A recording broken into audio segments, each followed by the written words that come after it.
how to get pictures in Bingo Blitz. So let's get started.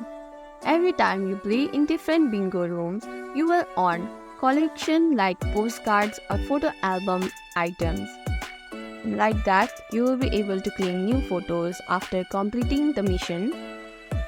Here, tap onto your profile, click onto the map option, search for the city, and you will be able to see the pictures.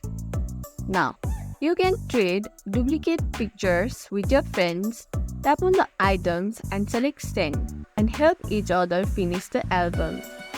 And don't forget to log in every day and spin the wheels or open daily chests. They often include free pictures or missing items from collection.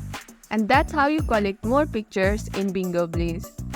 If you found this tutorial helpful, don't forget to like, subscribe, and press the bell icon for more updates. Thanks for watching, and I'll see you in the next video. Bye for now.